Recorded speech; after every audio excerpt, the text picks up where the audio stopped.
thanks for tuning in. I feel like it's a TV show.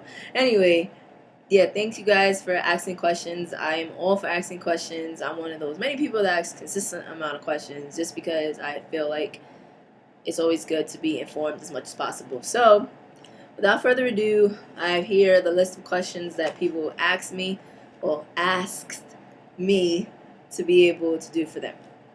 Alright, so James Hall said, do you think it's going to be a World War III? Possibly.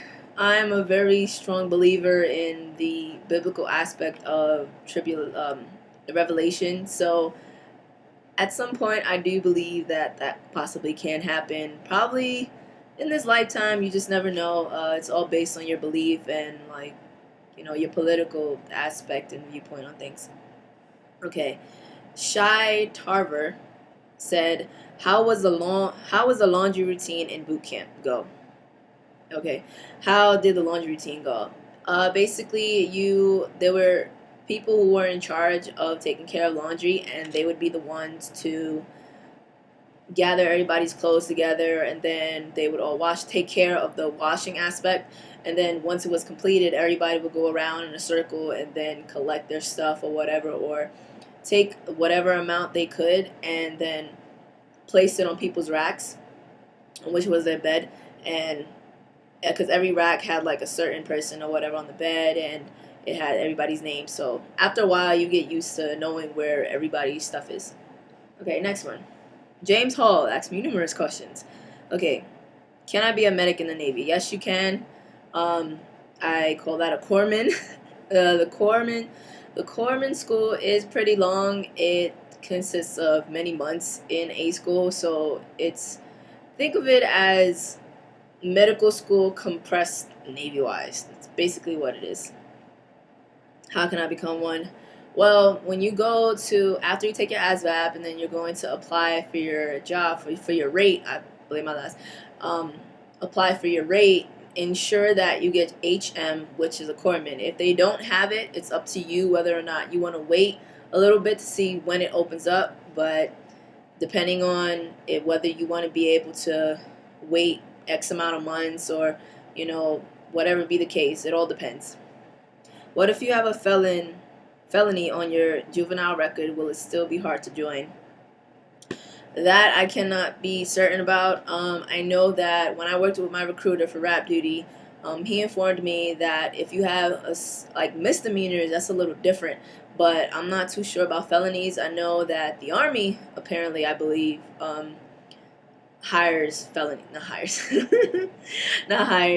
takes felonies, I believe. I could be wrong. Don't quote me on that, but maybe not. I'm not too sure. You would have to speak to a recruiter about that.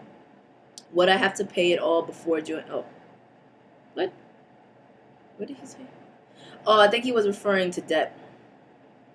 Would I have to pay it all before joining? No. As far as I know, there were a few people that from boot camp that actually did not. There were a few people I knew from boot camp that still had a loan to pay off, and what happened was they paid it over time. So in terms of the financial aspect, they do have certain petty officers, chiefs, like chain of command that actually helps you out with that process. So you would just have to speak to them about it, because as far as I know, yes, you can. No, you don't have to finish paying it off before you join. Because my best friend went to boot camp with a debt. Hi, Kima. A school versus the fleet. Well, as you can see now, I'm in the fleet.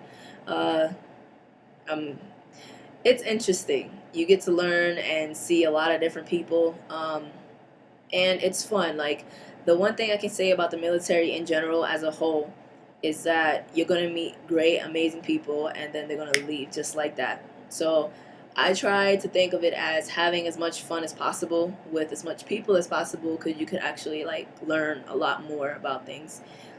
A school, what I liked about A school, even though I hated it at certain points, but I did like working out with the Marines, because it actually, upped my physicality, you might say.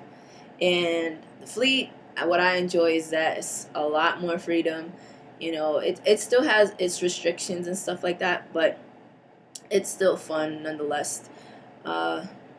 I can honestly say I enjoy both. I miss Meridian, Mississippi, ironically enough. I miss the people, not the rules entirely, but I miss the clean air. I'm in Lemoore, California, and it's dry. It's making my skin very irritated, so it is very annoying. But I enjoy both, honestly. I can definitely say that. I think it's still recording. Yeah, my screen cut off, so I didn't know if it still was going through. Okay, anyway, next question was by Dennis Baltimore. What's your rate and rank? My rate, which is my job, is an AZ, Aviation Maintenance Administration. I handle all logistics aspect in terms of aviation. My rank is an E4, which is the little crow right here. You're going to learn about these. You're going to learn about each rank, which I highly recommend if you are a future sailor. Get up on your book that they gave you for DEP, which shows all the ranks and stuff, because those are very important, okay? And it's good to know other ranks as well. Me going to Meridian actually helped me learn about the Marine ranks, which is similar to the Army. Which helped me to learn about the different ranks. And with my one little crow, my one little chevron is a E4, which is a third class petty officer. It's kind of backwards the way they work, where E4 is considered a third, E5 is considered a second, and then E6 is considered a first class petty officer. So I started off being an E3 because I went to college for 2 years. And speaking of which, my roommate just walked in. Hi! Hey, I'm making my video on the questions and stuff that they ask. Bala! Yeah, this is my Shine your shoes! roommate. Yes, shine your Lots mother of freaking. Shine your shoes. This is IT3 Frank. After you become a sailor, you are then, how would you say? You are obligated, and I wouldn't even say obligated. You have to refer to people as their rank and rate. So me and her are both third class petty officers, but you also refer to us as our rate. So I would be AZ3 Lindsay, and she would be IT3 Frank! Bam! Okay, the next question is by my best friend Tajani Gomez. Is the poop deck a real place? No, you retard.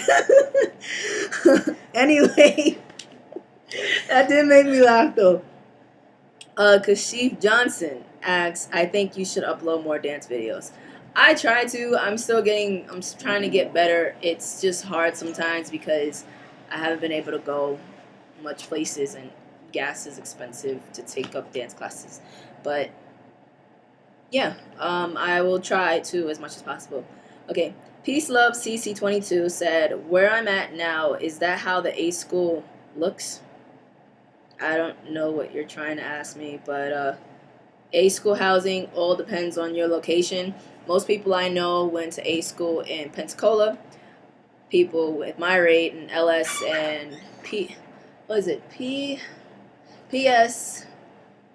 LS. Certain rates go to certain different A schools, and like everybody's barracks really range differently.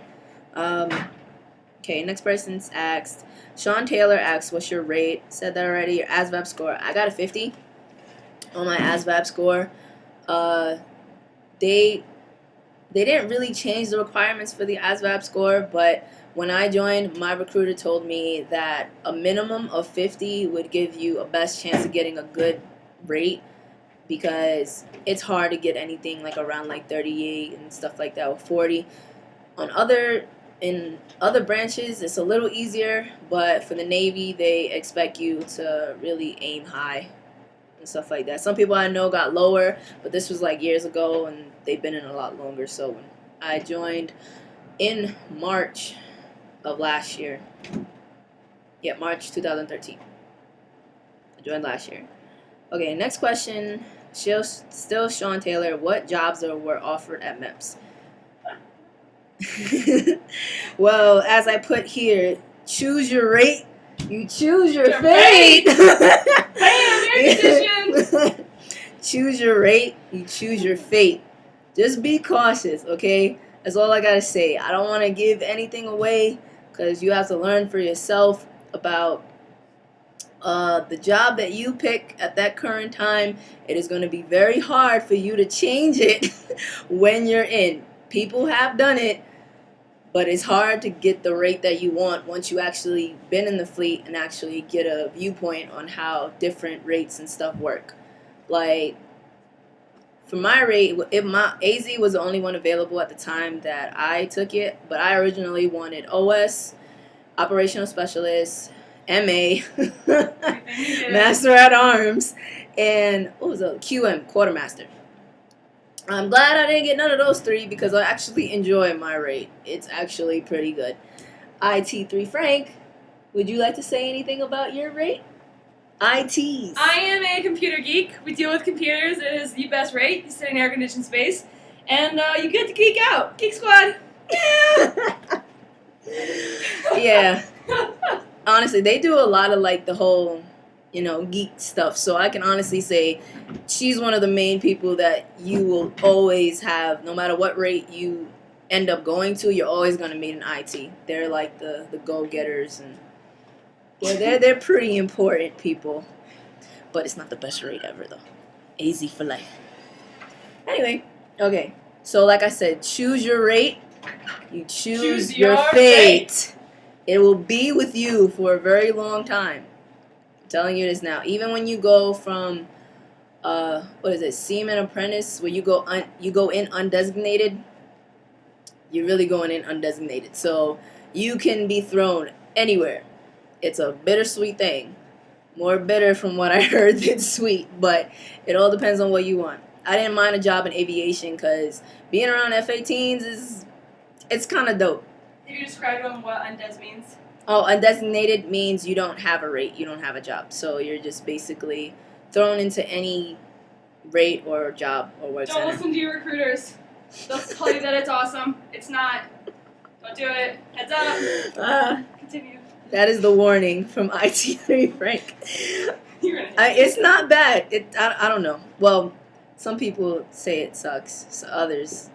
Because sometimes you can get lucky and actually, once you start to what's considered a strike, where you actually go for a rate, then you actually probably get to be the one that you want to be. Like my second class, I know right now, he came in undesignated, and then he ended up striking AZ, and then like 2 years later, he became an E5. So it all depends on the Navy's needs, and I'll leave it at that. Choose your rate, choose fate. Last two questions. Andre Lee asks, can you do a video how to fold your clothes Navy style? Not necessarily. I don't really want to give away the things that you have to do in boot camp, but give him a heads up. What can I do? I can show you how to fold socks. Or a t-shirt, better yet. Pretty basic. IT3 Frank can actually show you. Make it flat. Yeah. So the bottom comes all the way up to the very top. Arms come in. Damn it, what the fuck? Oh, I was supposed to say it. No, it's probably, yeah, sorry. Fold 3/4 of the way up. Finish it. Fold it. Exactly like that. Memorize that. You'll be fine. Yep, and they're going to be on your case about it too, ensuring that it is two-fold on this side, and then you have little lips on the other. So, and best believe that when they tell you in boot camp, pay attention to detail. If you don't do exactly what they say, you'll have a very bad day. But shout out to my RDCs. They were bittersweet, but they were awesome. Okay, last question. Ariana Strange asks, I thought they changed the rules so that we didn't need our haircut. I don't know what you heard, but you are not permitted to, okay, how can I say? You can have long hair after boot camp, you might say. Because when you join, they do end up cutting your hair. Like my hair right now is actually growing out. It's really retarded. I don't know if you guys seen in my last video, it was like really, really short pixie style. But when I first went to boot camp, I had a bob cut.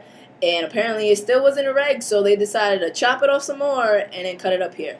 I knew this one white girl, kid you not, she definitely had a weave in her hair that like extended Like her hair was like this long, but no lie, she fit all of that into like this short of a freaking hairstyle for her weave. So it all depends.